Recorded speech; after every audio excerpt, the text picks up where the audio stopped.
Salut à tous, bienvenue dans cette nouvelle vidéo, ce nouveau podcast. On vous retrouve aujourd'hui avec Nico sur la chaîne de Métal Jiu-Jitsu. D'ores et déjà, je vous invite à vous abonner si ce n'est pas déjà fait.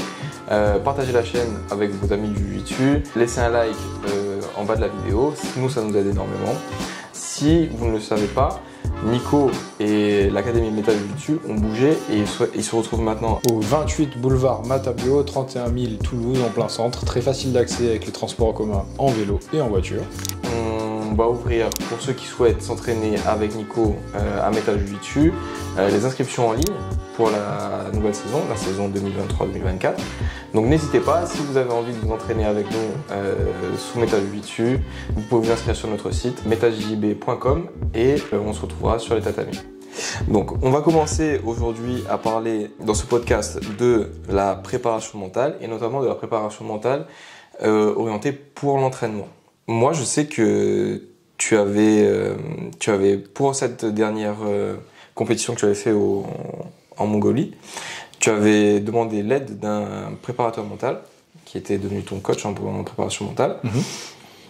C'est un aspect qui est souvent négligé de la compétition, que ce soit dans le jiu-jitsu ou même souvent dans d'autres sports, et qui fait complètement partie des différentes sphères que l'athlète doit essayer de maximiser pour arriver à 100%, que ce soit physiquement, mentalement, au niveau du game plan, de la stratégie, le jour de la compétition qui est un jour qui sera le jour le plus important pour lui à ce moment-là. Que ce soit au niveau de la compétition en elle-même, le jour J, il va y avoir évidemment ton coach de préparation mentale va t'aider à te préparer pour le jour J, mais aussi il va faire tout un travail en amont. Ce travail-là, il va se faire aussi pendant les entraînements. Quel est le rôle de la préparation mentale dans les entraînements de jiu-jitsu? Et moi, quand tu m'as proposé de parler de ce thème-là, le premier truc que je me suis dit, c'est quoi la préparation mentale? Qu'est-ce que la préparation mentale va faire? Comment elle va influencer l'entraînement de jiu-jitsu? Et tout de suite, je me suis dit, ça va nous aider à nous mettre dans le bon état, l'état dans lequel il faut être pour vivre son entraînement de jiu-jitsu et pas le subir. Qu'est-ce que tu en penses, du coup, par rapport à ça? Je pense que pour réussir l'entraînement, pour avoir un entraînement le plus optimisé possible, c'est important d'arriver avec un certain état d'esprit. Déjà, être dans le moment présent. Arriver sur le tatami, il faut, je pense, qu'on arrive à laisser tous les problèmes et tous les soucis et toutes les autres préoccupations qu'on a en tête en dehors du tatami pour pouvoir se concentrer sur l'acquisition de compétences. D'une part, si on parle d'un cours qui est plutôt technique, et puis aussi arriver à être dans le moment présent au moment des phases de position, que ce soit du randori libre ou spécifique. Le but du jeu, on est, je pense, tous d'accord là-dessus d'une façon ou d'une autre. Pour être efficace en jiu-jitsu, c'est essayer de donner la meilleure réponse au meilleur moment, enfin au moment imparti, donc donner la solution au moment imparti. Ce qui, forcément, le délai il va être agrandi si j'ai mes pensées ailleurs. Donc ça, c'est la chose la plus importante, je pense, pour être efficace en jiu-jitsu. Une autre chose, c'est activation du cerveau bleu. Ça, c'est quelque chose dont on parle beaucoup avec mon préparateur mental. L'histoire du cerveau bleu, c'est le cerveau qui est concentré sur la tâche, ce que je suis en train de faire. À différencier du cerveau rouge, qui est plutôt sur la partie émotionnelle. Stress, émotion et tout ça. Le but du jeu, c'est d'arriver à descendre la part du cerveau rouge et augmenter le cerveau bleu. Plutôt être concentré sur la tâche. Et puis plus tard, peut-être qu'on peut parler aussi d'avoir mis en place, et ça je pense que c'est valable pour tout, des objectifs peut-être d'entraînement. Peut-être on va en parler un petit peu plus. Mais de façon générale, effectivement, il y a un certain niveau d'attention, de concentration dans lequel il faut rapidement se mettre pour être le plus efficace possible dans son jiu-jitsu. Je fais mon jiu-jitsu en pensant aux soucis que j'ai eu au travail aujourd'hui, le patient qui a eu mal au truc, j'ai pas réussi à résoudre son problème, je suis pas dans ma séance, je risque de passer à côté. Même si j'avais prévu de grandes choses, j'avais prévu depuis longtemps de travailler telle ou telle position, ou même d'être 100% concentré sur ce que le professeur m'a dit, je pense que je vais pas profiter au maximum de mon moment. Ça c'est un truc, quand je faisais de la boxe à l'époque, que un de mes coachs disait, quand tu viens à l'entraînement, c'est comme si tu venais chargé avec 2 valises de problèmes, que avant de rentrer dans la salle, tu laissais tes 2 valises à l'entrée, tu faisais ta séance, tu profitais de ta séance, et quand tu repartais, si tu voulais les reprendre, ces problèmes-là, tu les reprenais. Et c'est exactement ça. Je pense aussi qu'il faut être à fond dans le moment présent. C'est pour ça que moi, je vois aussi le jiu-jitsu comme une certaine forme de méditation, puisque alors encore plus quand on parle de rôle, parce que moi, ma vision des choses, c'est beaucoup basé sur rôle. S'il se passe un truc mal dans le rôle, il va falloir le corriger après. Et on essaie de corriger. Est-ce que la réponse que j'apporte est bien ou pas? Si elle est bien, on la garde. Si elle n'est pas bien, on la recorrige. Donc, surtout au moment du rôle, il faut être super présent, être focalisé dans le moment présent. Pourquoi? Parce que si on est, imagine, il s'est passé quelque chose au début du rôle et moi je reste concentré dessus, bah, je suis distrait par quelque chose et je suis plus en train de donner les bonnes réactions à ce que toi tu es en train de faire. Si je suis en train de prévoir la fin du rôle sans jamais me concentrer sur le moment présent, je risque de me bouger dans tous les sens sans jamais pouvoir monter ma position, que ce soit garde ou passage. Si je suis dans le moment présent, je peux être attentif et à ce que je suis en train de lire en face de moi et apporter les réponses adaptées pour les problèmes que tu es en train de m'offrir. Ça, je trouve que c'est hyper important et que si on arrive juste à, une fois qu'on rentre dans le dojo, se concentrer sur, ok, il va falloir que je sois le plus conscient possible de ce qui va se passer pendant la prochaine heure et demie ou les prochaines 2 heures, je pense qu'on a fait un grand pas. C'est un problème que je retrouve, que je vois chez les gens qui font du jiu-jitsu pour le hobby, que je vois un peu moins chez les gens qui font ça pour devenir professionnel. Pourquoi? Parce que celui qui tend à être professionnel, il a une certaine motivation en plus, extra, qui le pousse peut-être à ok, je prends ça au sérieux et je vais devoir me concentrer justement pour m'améliorer. Parce que le professionnel, le compétiteur va essayer de tendre vers le résultat. La personne qui fait du jiu-jitsu pour le hobby, je trouve que si elle arrive à rentrer, à se focaliser dans le moment présent pour son entraînement et à conscientiser son entraînement, elle pourrait progresser.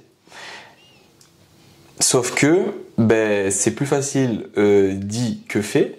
Et je voulais savoir si toi tu avais des petites astuces que tu mets en place pour, en tant que professeur, aider les gens à arriver à cet état-là, ou alors que toi tu mets en place déjà pour essayer de te concentrer et de donner un sens à ton entraînement. Alors je reviens juste sur ce que tu as dit juste avant, qui est le compétiteur, il a plus de facilité parce qu'il prend la chose un peu plus au sérieux. Ça peut être vrai dans une certaine mesure. Dans une autre mesure, il y a ce compétiteur qui pense déjà avoir la connaissance de ce que tu vas dire et de ce que tu dis, et du coup qui n'est pas forcément concentré durant les phases d'explication de technique ou de stratégie et de choses. Ça, c'est un petit peu aussi la réalité du terrain et il faut un petit peu en parler. Pour certains, c'est parce qu'ils ne sont pas tant intéressés que ça par la phase technique et plutôt intéressés par les phases d'opposition. Pour d'autres, c'est tout simplement un problème de concentration et d'attention. Intéressant d'amener ça ici, puisqu'en fait, ce que j'ai vu beaucoup quand on a travaillé sur justement l'ouverture des créneaux pour les enfants, c'est qu'on regarde dans les sports un peu similaires, comme le judo, la lutte et ce genre de choses-là, les cours sont beaucoup plus courts. Pourquoi les cours sont beaucoup plus courts? Capacité d'attention. Exactement. Yes. Et en fait, je me rends compte aujourd'hui que même chez les adultes, chez certains adultes, la capacité d'attention est vraiment très très réduite. Pour X ou Y raison d'ailleurs, hein. Parce que de base c'est comme ça, parce qu'on sort d'une journée de travail et qu'on est déjà fatigué, moins de volonté de prêter attention à ça. Comme je te disais, du coup, chez le gars qui fait ça pour le hobby, et qui a déjà une journée derrière lui, c'est peut-être plus difficile de tendre vers cet état-là de concentration. Exactement. Donc du coup, quelles astuces moi je propose de mettre en place de mon côté quand je suis professeur? Et déjà, c'est choisir les heures auxquelles je suis le plus réceptif. Commencer par ça. Du coup, c'est pour ça qu'on a mis en place, entre autres, des sessions matinales. La session matinale, si on la commence bien par la douche, s'hydrater et arriver au cours, la première attention de la journée, elle est sur l'entraînement. A priori, à condition d'être bien organisé pour pas arriver en retard au taf, ce qui permet de pas stresser, on réduit déjà la dose de stress. Si on s'organise bien, le sac est fait, je conduis, je prends le vélo, je prends les transports, j'arrive au jiu-jitsu, mon esprit est frais. Je vais recevoir la première donnée que je vais recevoir, a priori, ça va être ça. Généralement, les cours sont vraiment beaucoup plus studieux. J'ai l'impression que l'ambiance est beaucoup plus studieuse, en tout cas à l'académie, le matin, que les cours du soir. Parce que justement, le soir, les gens ont une journée dans les pattes, ils sont moins concentrés, il y a déjà eu beaucoup d'émotions, beaucoup de stress, beaucoup de fatigue. Donc ça, c'est la première chose. La deuxième chose, et ça a à voir directement avec la pédagogie, on a reçu comment ça s'appelle ? Un tuto, une astuce qui a énormément de sens dans la formation du CFEB. Le CFEB, c'est le certificat fédéral d'éducateur bénévole. C'est pour donner des cours de façon bénévole. C'est un diplôme qui est dispensé par la CFJB. Et en fait, ce qu'on nous a inculqué dans cette formation, c'est une chose très simple. Un bon cours, c'est pas donner le plus d'informations possible. C'est faire en sorte que l'information que je donne soit reçue par tous les élèves. Yes. Et ça, c'est hyper important. Super important. J'ai parcouru beaucoup d'académies du début à aujourd'hui, où je me suis placé comme élève, où malheureusement, j'ai entendu des profs s'écouter parler pendant 15 minutes. Alors oui, on se fait du bien, on connaît plein de choses, super, on étale un savoir. Qu'est-ce qui reste dans le cerveau des élèves à la fin du cours ? Pas grand-chose. Hein. Donc ça, du côté professeur, c'est hyper important. Réussir à capter l'attention des élèves, parce qu'on parle à un groupe généralement, si on parle de cours collectif, et faire en sorte que ce temps soit optimisé. Donc, l'information clé, il faut qu'elle soit claire, que les gens la saisissent, et qu'ils puissent rapidement pratiquer dans des conditions, donc au début, dans des conditions de drill, sans résistance, qu'ils puissent mettre en place les concepts qu'ils ont compris, concepts et techniques qui vient illustrer le concept, et ensuite qu'on puisse les mettre rapidement dans des phases d'opposition à résistance progressive, pour qu'on ait un aperçu réel de est-ce que la connaissance théorique que j'arrive à la mettre en pratique. En ce moment, ce que je répète souvent à l'académie, et je pense que c'est un refrain que je vais garder pour longtemps, c'est en termes d'opposition, par rapport au savoir que je viens d'apprendre, si je ne l'avais pas et même si je l'ai, si la personne en face de moi me donne une résistance trop facile, je n'apprends rien. Si la personne me donne une résistance trop dure, je n'apprends rien non plus. On veut se trouver dans cette zone où il y a de la difficulté, mais j'arrive à faire la tâche pour laquelle je suis en train de travailler. Et ça, c'est, à mon avis, ce qui va permettre d'avoir un entraînement efficace. Je vais avoir une information, c'est la plus-value de ce cours, au lieu d'être allé sur YouTube, ce qui n'est pas une mauvaise chose. J'ai eu un prof qui m'a expliqué, qui m'a corrigé, plus j'ai eu de l'opposition en face de moi. Comme j'étais concentré lors de la technique, je me rappelle bien des concepts, c'est frais dans ma tête et je peux l'appliquer de suite. Je pense que c'est une des façons de se conditionner pour avoir le cours le plus efficace, en prenant en compte cette capacité d'attention et aussi tous les avantages que j'ai d'avoir des gens avec qui travailler et un professeur qui s'occupe de la séance. Ça, c'est ce que je donnerais comme conseil pour pouvoir être dans le bon état mental de la part du professeur.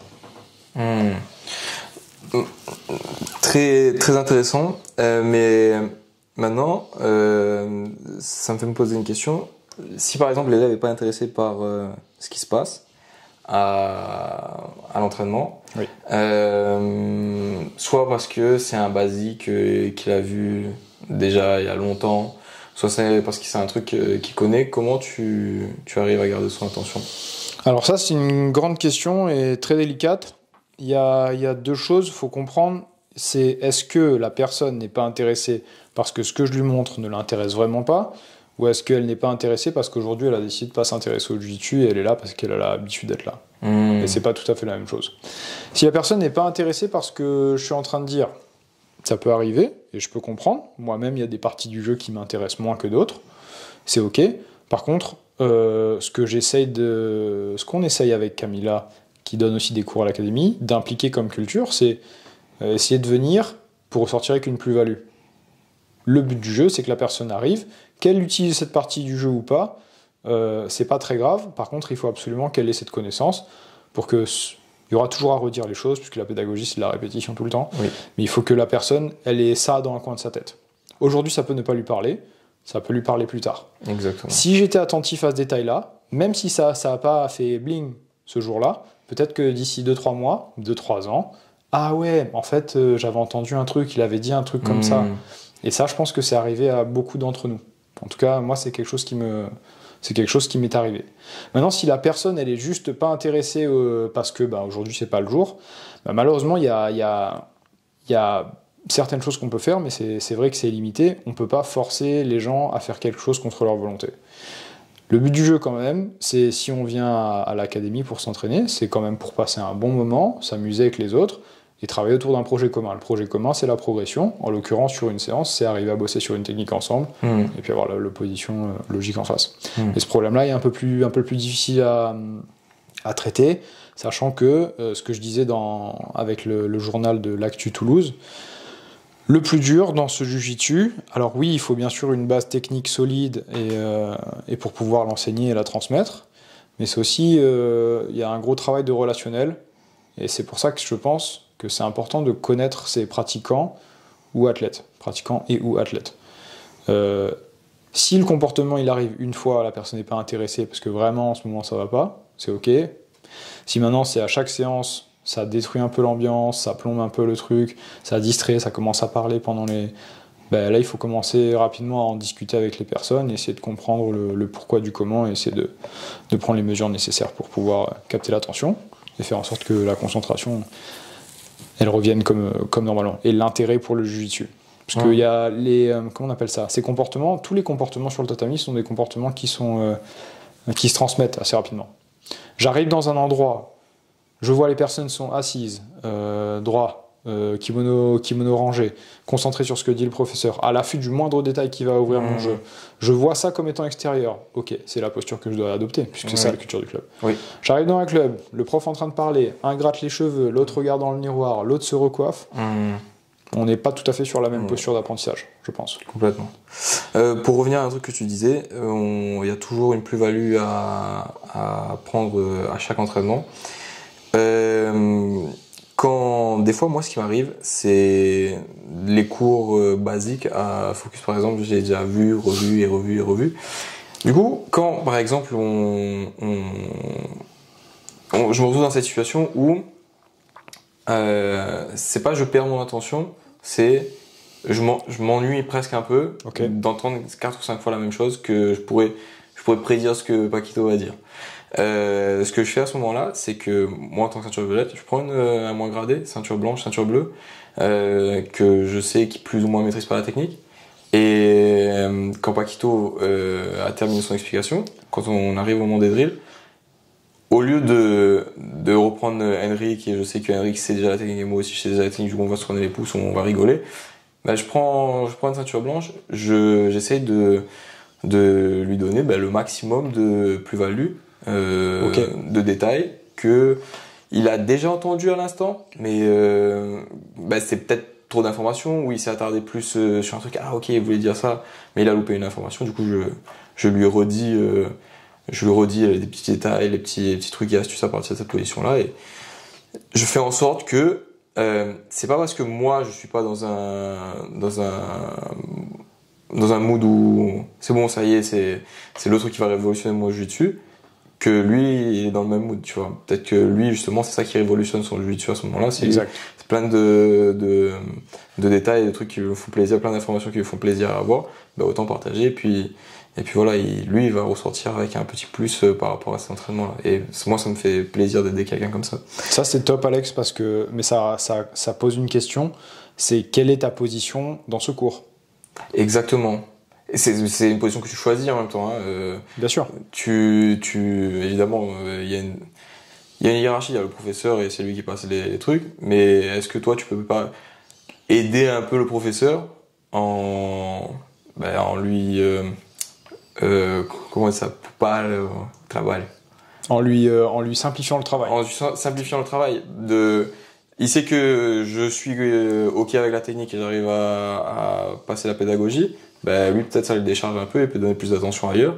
Et je pense que tout le monde en ressort gagnant comme ça. Tout le monde en sort gagnant. Mais ce travail que tu es en train de faire, ça sous-entend que, il y a cette confiance entre le professeur et toi-même, puisque toi tu donnes des cours aussi à Focus Jiu-Jitsu.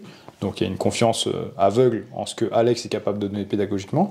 Et aussi il y a une confiance dans le fait que Alex a compris la technique du jour, ou Alex est déjà au gré et sait déjà ce qui va se passer, et donc peut aider quelqu'un qui a besoin.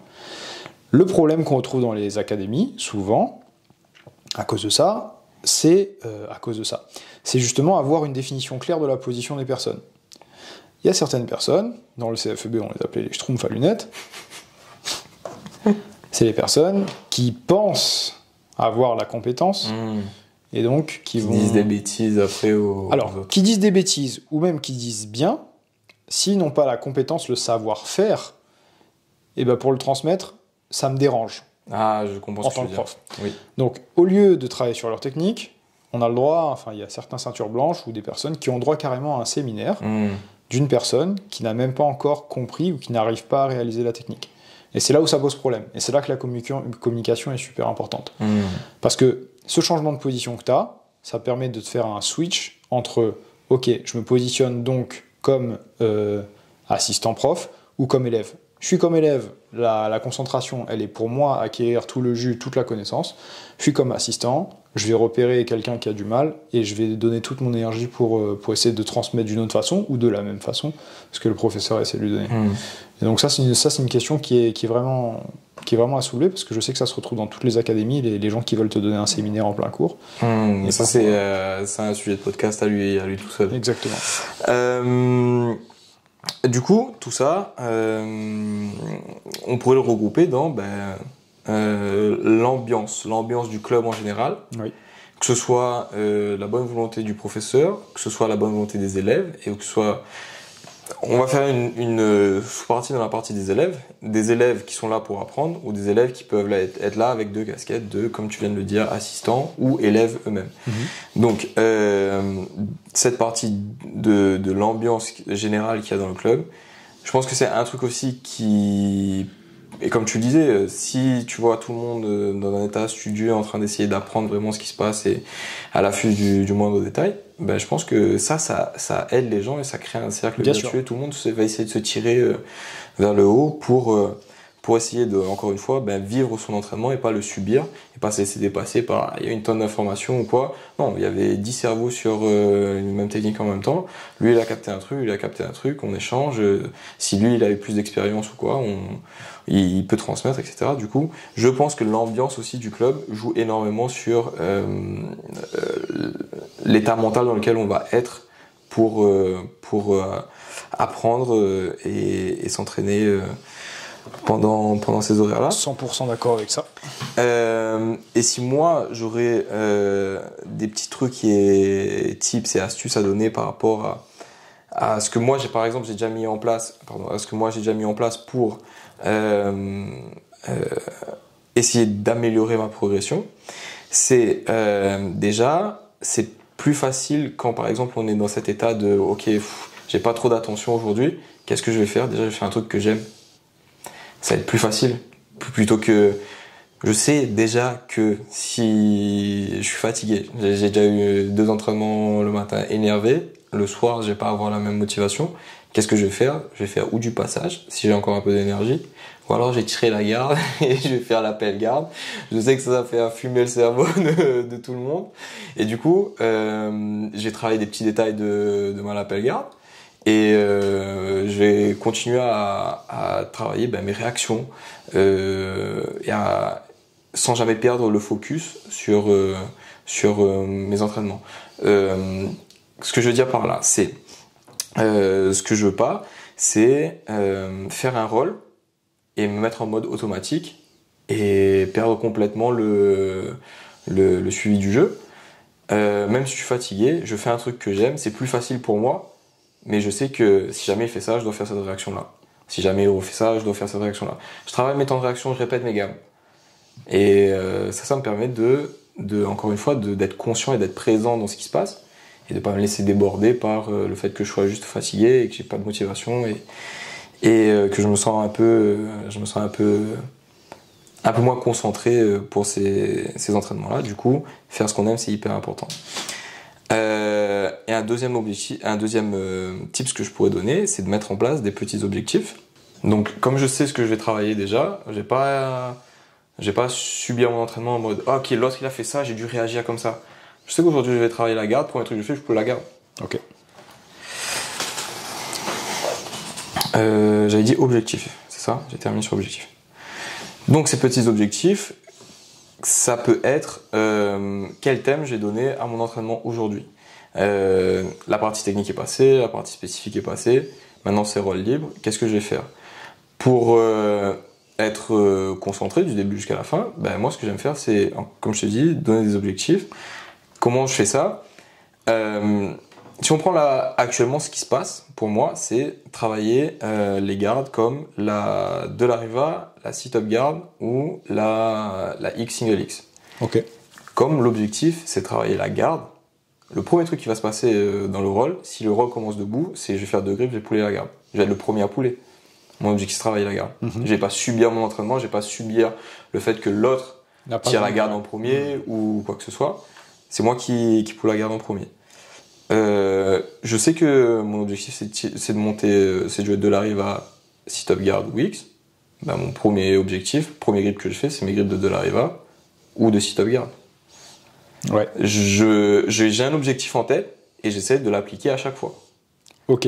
Mais cet objectif en tête, et c'est là que c'est intéressant, si on revient sur l'histoire de la préparation mentale, ça implique en fait que tu as réfléchi ta séance en amont, puisque tu arrives avec un objectif. Oui, et c'est ce que je te disais avant, que comment je pense mes entraînements à moi, c'est beaucoup basé sur ce qui s'est passé la session d'avant sur les rolls. Ok. Du coup, il faut un point de départ. Oui. Et à chaque séance, ça va être par rapport à ce qui s'est passé la fois d'avant. Ok, donc en fait, ton point de départ, pour te dire qu'est-ce que je vais travailler, parce que finalement, on est sur de la planification d'objectifs de ton dessus, c'est j'ai rencontré difficulté A sur le randori à la session précédente, donc je travaille pour trouver la solution au problème A. Hyper intéressant ça, puisque j'ai pas mal de gens qui m'envoient des messages et j'ai pas forcément eu le temps de tous les traiter. Personnes qui me disent, je ne sais... Alors, le message est souvent confus, mais en gros, l'idée que j'en retiens, c'est souvent ça. C'est, je ne sais pas qu'est-ce que je dois travailler dans mon jiu-jitsu. Ma réponse, elle est tout le temps la même. Enfin, elle est souvent la même, en tout cas. Si des personnes que je peux pas fréquenter et que je vois pas à l'entraînement, c'est regarde tes derniers combats, tes dernières prestations en compétition, là où il y avait un arbitre que tu ne connais pas, un stress que tu ne connais pas, etc. Et regarde dans les situations dans lesquelles tu étais mal à l'aise. Quelles sont les situations dans lesquelles tu t'es retrouvé en arrière, en retard. Commence par là. Ça va t'ouvrir pas mal de portes. Ce que tu fais, c'est un apprentissage où tu es acteur de ta progression, c'est-à-dire que c'est un apprentissage dans lequel où tu cherches à repérer tes erreurs. Ça implique donc que soit tu mémorises ce qui s'est passé, soit tu as posé une caméra pour savoir ce qui va mal. Exactement. Alors, pour revenir à ça, c'est pour ça que cette histoire de... c'est un peu bizarre parce que j'ai l'impression de mêler méditation et roll et bagarre et tout ça. C'est tout mêlé, hein. Et comme il faut être... comme j'ai dit au début, je trouve que le plus important, c'est d'être dans le moment présent. C'est d'être dans le moment présent pour remarquer ce que toi, tu es en train de faire et les erreurs que tu pourrais commettre et que l'autre pourrait commettre aussi. Pour pouvoir garder ça dans un coin de sa tête et pouvoir les travailler après. Des fois, ça nous échappe. Des fois, il y en a plusieurs par rôle. Mais si on arrive à chaque rôle à identifier un truc correct ou un truc ou une erreur, je pense que déjà, on est sur la bonne voie. Alors, une chose juste pour amener le discours, le dialogue sur la prépa mentale, pas tout à fait plus précisément, mais sur un autre angle. Là, on est sur toi, Alex, donc il faut rappeler sur un profil d'une personne qui a déjà une certaine expérience dans le jiu-jitsu, en compétition, qui a déjà un certain bagage technique qui permettent de pouvoir déjà s'autocorriger, et puis aussi, tu es dans un apprentissage où tu es acteur de ton propre développement. Ce que je note beaucoup ces derniers temps, c'est en fait, il y a une certaine dose de frustration qui naît de la part des élèves du fait de ne pas réussir à mettre en place ce qu'on apprend lors de la phase technique. Ça, peut-être que c'est quelque chose qui ne t'arrive plus forcément, ou alors qui doit t'arriver sur des phases, mais c'est peut-être pas le principal problème que tu rencontres. Aujourd'hui, ce que je vois, c'est des personnes, et ça concerne aussi les personnes qui ont déjà un peu de jiu-jitsu, pas forcément la même expérience que toi en compétition, mais c'est des personnes qui, comme elles sont frustrées de ne pas réussir à mettre en place ce qu'on arrive à faire, elles décident de changer et sortent complètement du cadre de l'entraînement.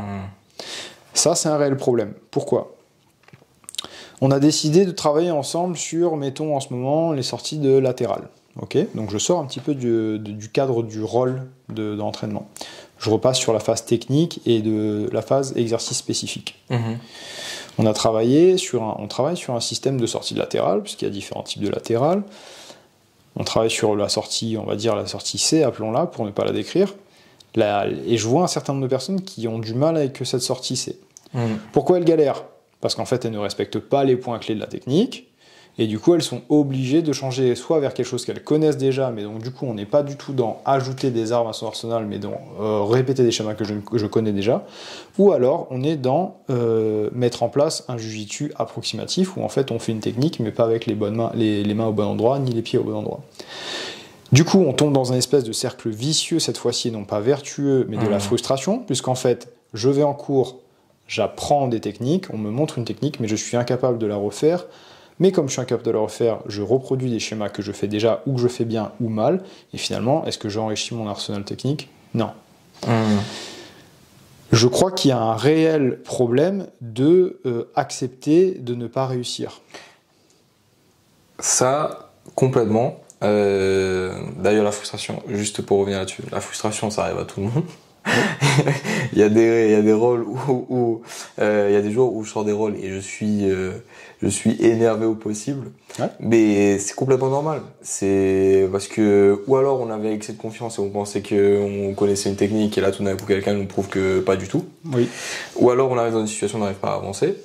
Et tout ça c'est normal. Mais je pense qu'on devrait pas voir la frustration comme quelque chose de négatif et on devrait fuir de la frustration le plus possible, mais plutôt utiliser la frustration pour se dire ah ok, d'ouvrir un peu son esprit et de penser comment est-ce que je pourrais je suis frustré, pourquoi ? Parce que j'ai pas pu faire ma technique ou je suis resté bloqué dans une situation.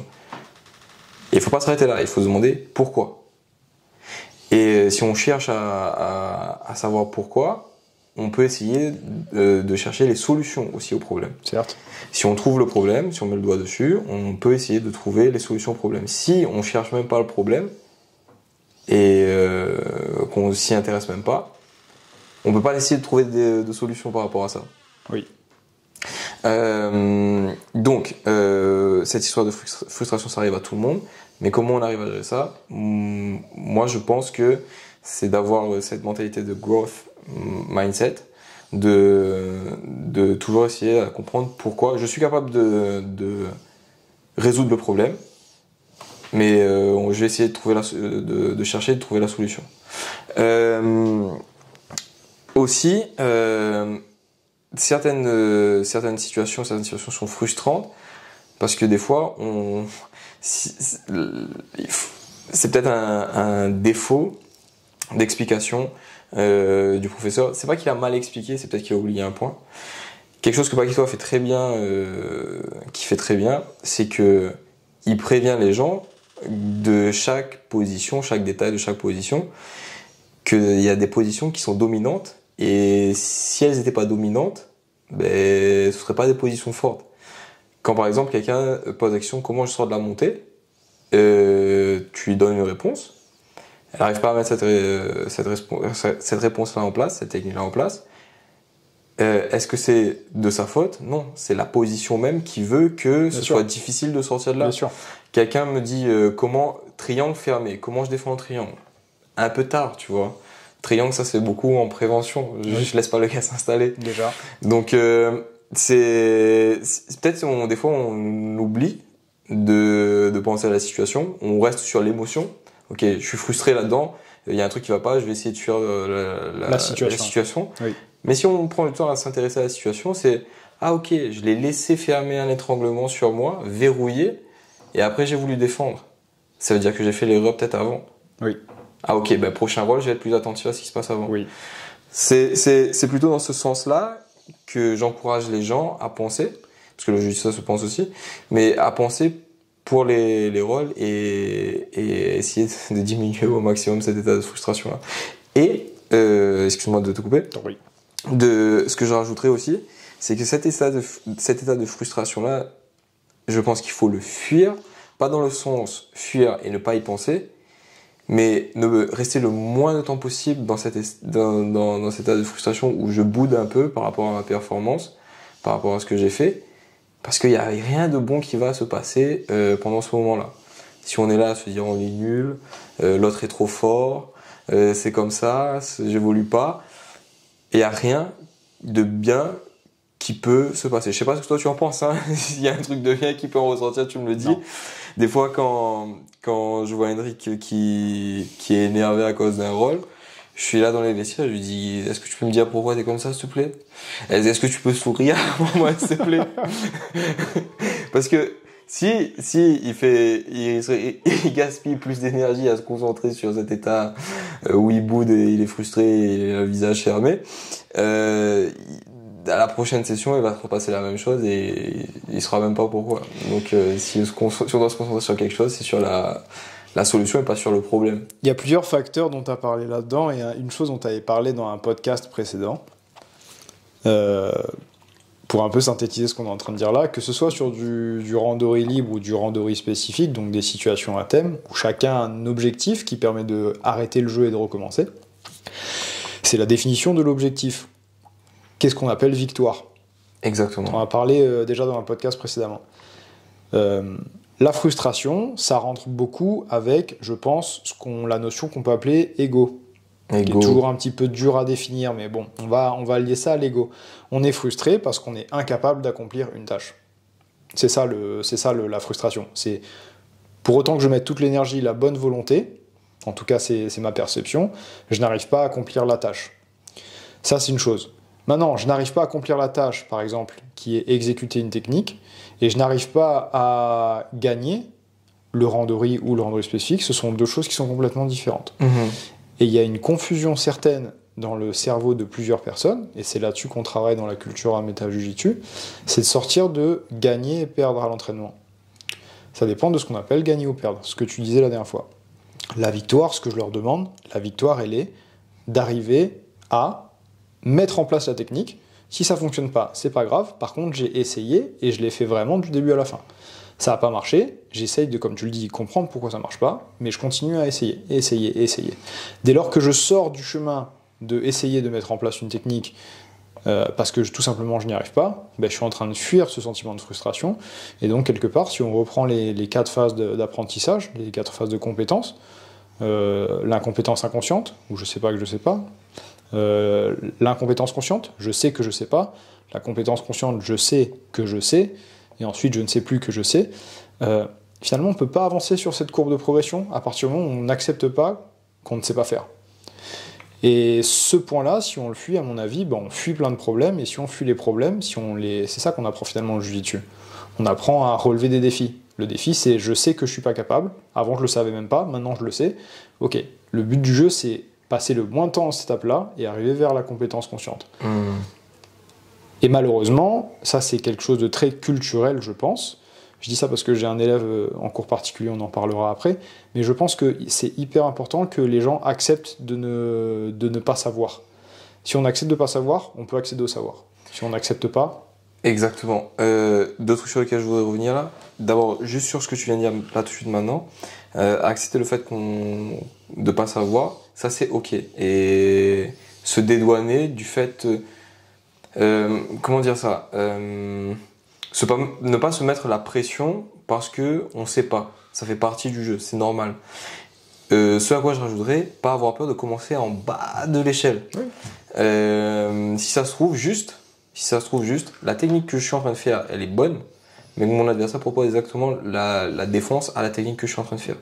La situation ne correspond pas donc. J'arrive pas à terminer ma technique. Je sais tout bien, je sais ce qu'il faut faire et tout.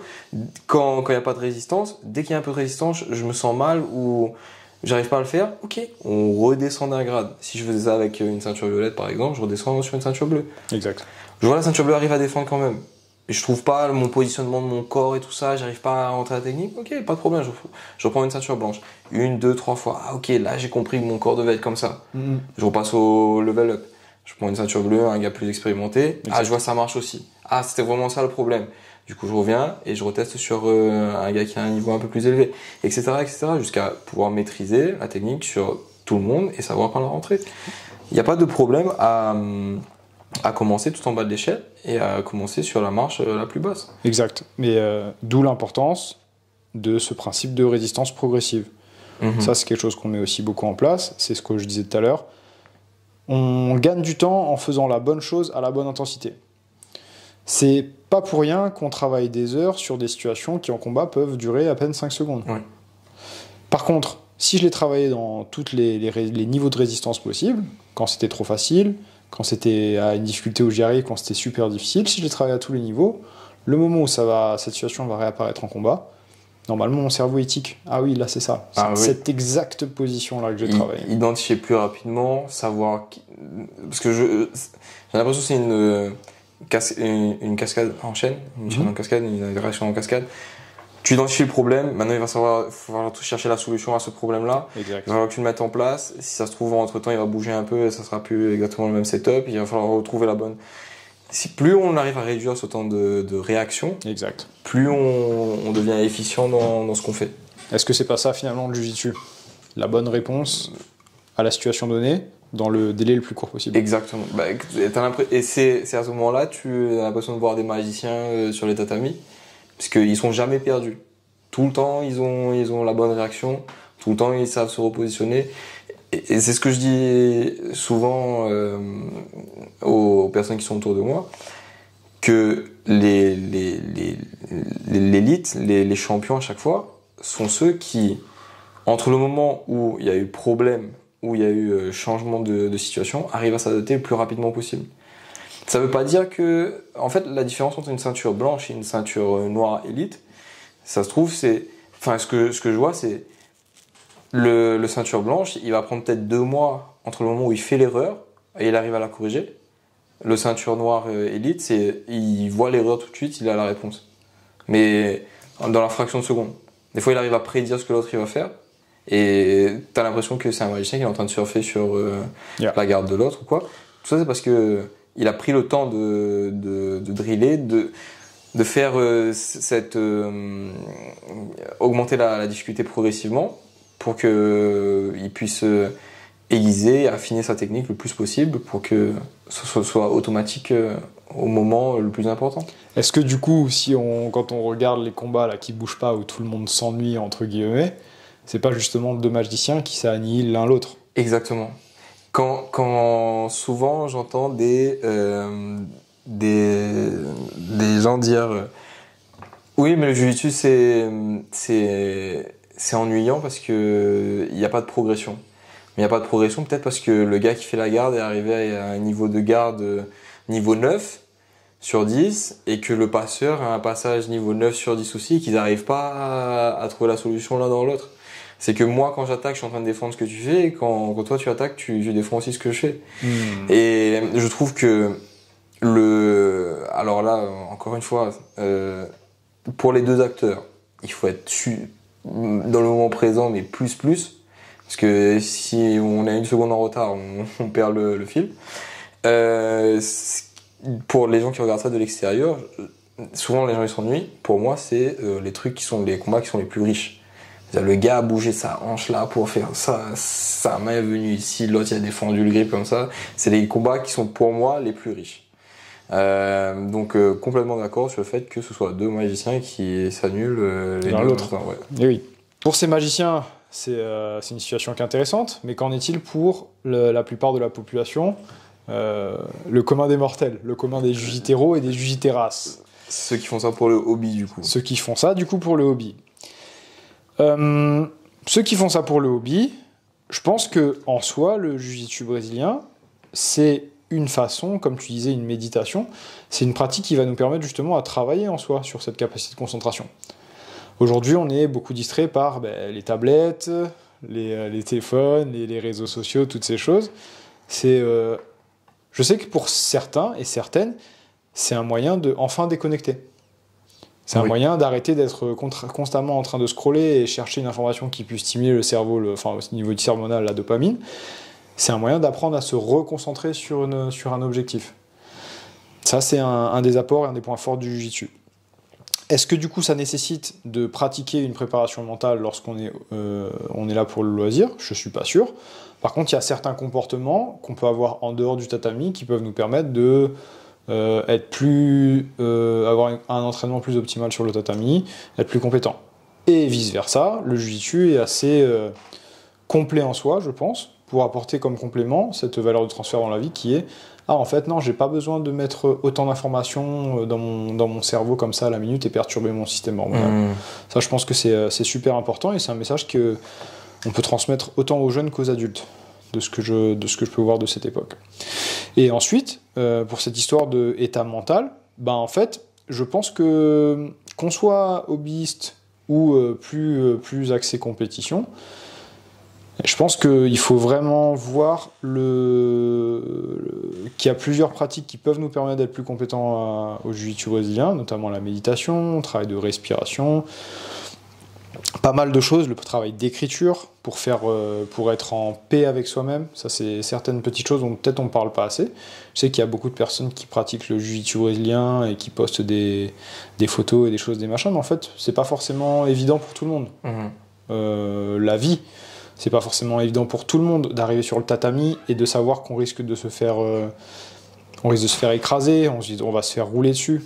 Qu'en est-il de l'aspect frustration? J'ai une amie en Norvège qui a arrêté le jiu-jitsu parce que on lui roulait dessus tout le temps. Ça, c'est encore un autre aspect de la préparation mentale pour le jiu-jitsu. Est-ce que dans la culture du club, c'est ok que je me fasse rouler dessus par tout le monde, ou est-ce que peut-être il faut essayer de pondérer les choses? Parce que finalement, on est quand même là pour se faire du bien en tant que loisir. On n'est pas là pour se faire détruire. La vie est déjà assez dure tous les jours pour en plus arriver au club. Mais se faire se faire secouer par des animaux qui sont beaucoup plus lourds, etc. Donc peut-être que ça, c'est un des aspects aussi qu'il faut voir. Je sais qu'il y a énormément de... J'ai vu des clubs, j'ai eu des pratiquants et des pratiquantes qui m'ont contacté récemment et qui m'ont dit qu'ils en avaient un peu marre de se faire maltraiter par des gamins, entre guillemets, en parlant de vingtenaires qui ont la force physique, etc. Et que du coup, ils trouvaient beaucoup plus de repos aujourd'hui dans des séances seniors. Séances de 45 et plus. On a ce même délire-là avec à Focus, avec l'envie par certaines personnes de faire des cours qu'avec des masters, où le rythme il serait un peu plus au ralenti. Et puisque la plupart, évidemment, ce qu'ils entendent par master, c'est master gradé déjà, où il y aurait peut-être moins de technique, mais plus de rôle, et rôle avec un temps assez court, un repos plus long, où tout le monde est là pour prendre du bon temps.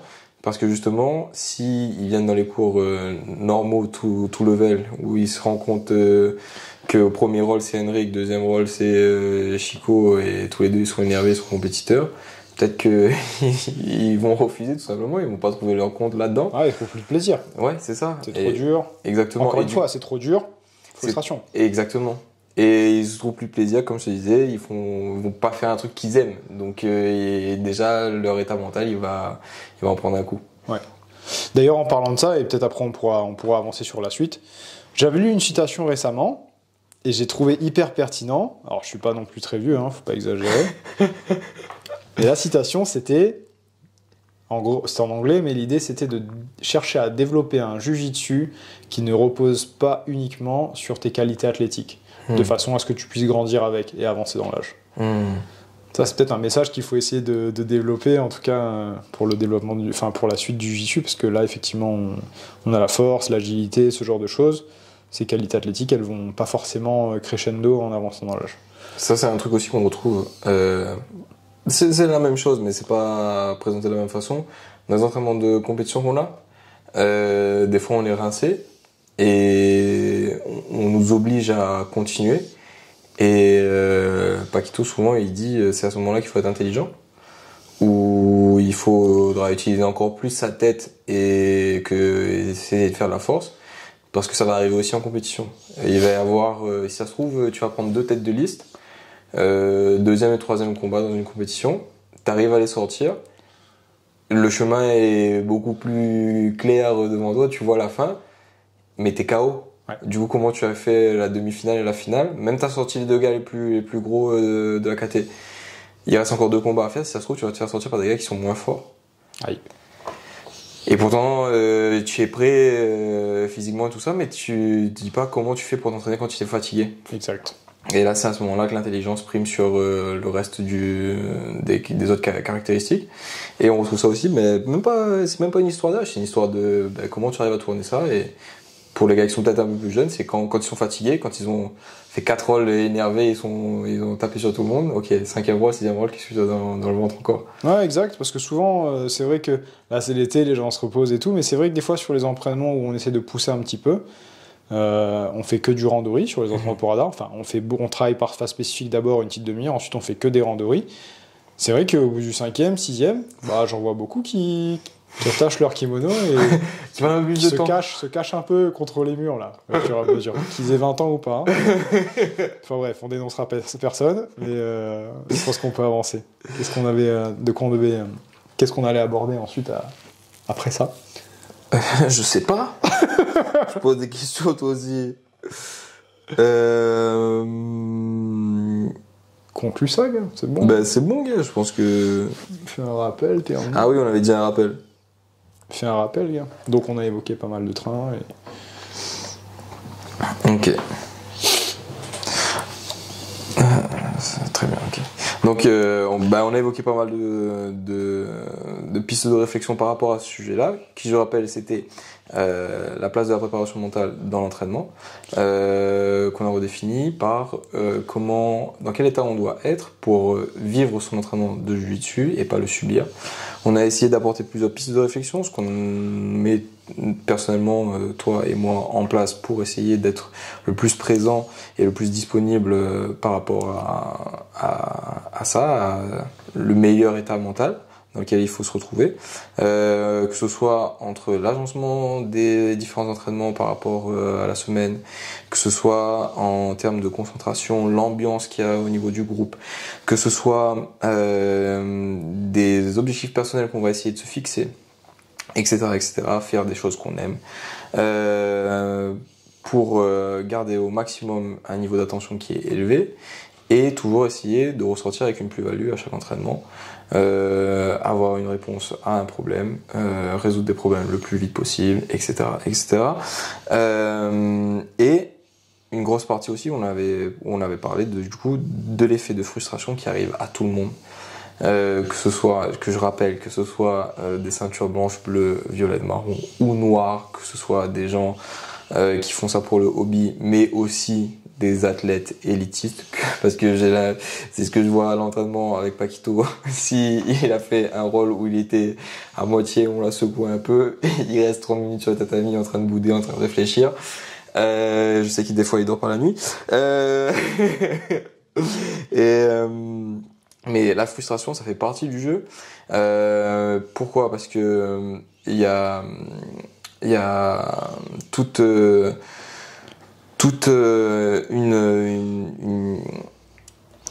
un aspect égo qui va essayer de combattre, qu'on va devoir essayer de combattre, parce que la frustration, ça fait partie aussi de qu'est-ce qu'on qualifie de réussite et d'échec.